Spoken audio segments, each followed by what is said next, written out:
Kapag tumakbo kang presidente, kailangan mo ng running mate.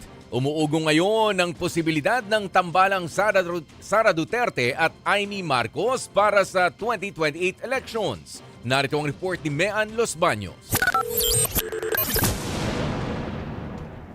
Duterte Marcos, tambalang Vice President Sara Duterte at Senador Amy Marcos. Yan ang isinusulong ni Senator Robin Padilla. Kasunod yan ang announcement ni VP Sara na tatakbo siya sa pagkapresidente sa 2028 elections. Ano ako Sara Amy ako Amy as VP, sir? Yan ang tinutulak niyo. Do you think, sir, handa ang Pilipino sa parehas na babaeng leader po? Panahon na para maramdaman ng mga Pinoy ang girl power. Kakasaba si Senadora Amy. Sagot niya, forever running mate ang turing niya kay VP Sara.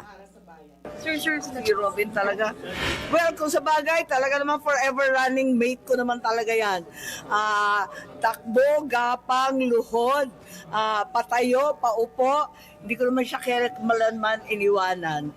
Pero hindi malinaw kung bukas ba siyang tumakbong bise kay Duterte.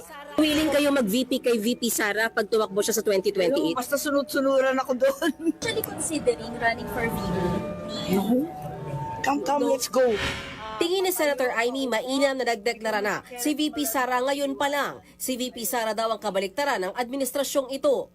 Maganda yan kasi nabibigyan ng pag-asa ang lahat ng tao dahil napakahirap ng panahon, ang gulo-gulo ng gobyerno, napaka-corrupt, wala pa rin charge talagang ang tao galit na at naghihirap. Kaya maganda na kahit papano meron tayong pag-asa.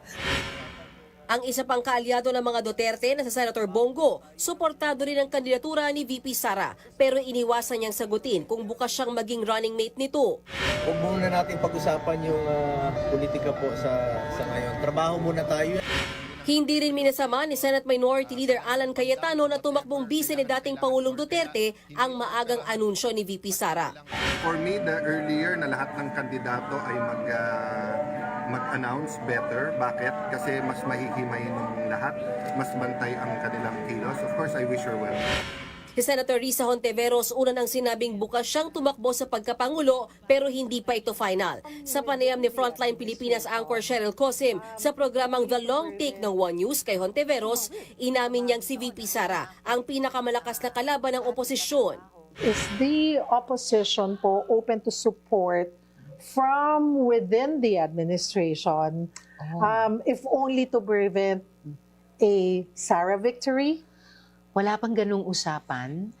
Kasi nga first things first, kailangan kumbaga ayusin muna namin yung aming bakuran. Dahil ito po ba ay recognizing yung possible or yung winnability ng another Duterte sa 2028, which is VP Sara? Sinabi nga ni Senator Frank na si VP ang pinakamalakas na kandidato sa ngayon. So kahit sino namang responsableng political formation, lalo na isang responsableng oposisyon, kailangan realistically take note kami ng mga ganyang challenges. Those are the kinds of candidacies na we will be competing against. So kailangan up to the standards kami. Natanong din namin ang mga senador kung paano nila tatratuhin ang impeachment case laban kay VP Sara Duterte sakaling umakyat ito sa Senado. Lalo't nariyan ang posibilidad na isa o ilan sa mga senador maaring makalaban ni VP Sara sa 2028 presidential elections.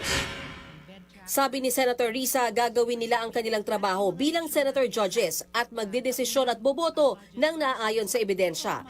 Ako, ngayon pa lang, hinahanda ko ang sarili ko sa posibilidad na may umabot na impeachment complaints dito. If and when that happens, magsisilbi ako bilang senator judge at klaro sa akin yung tungkulin sa akin doon.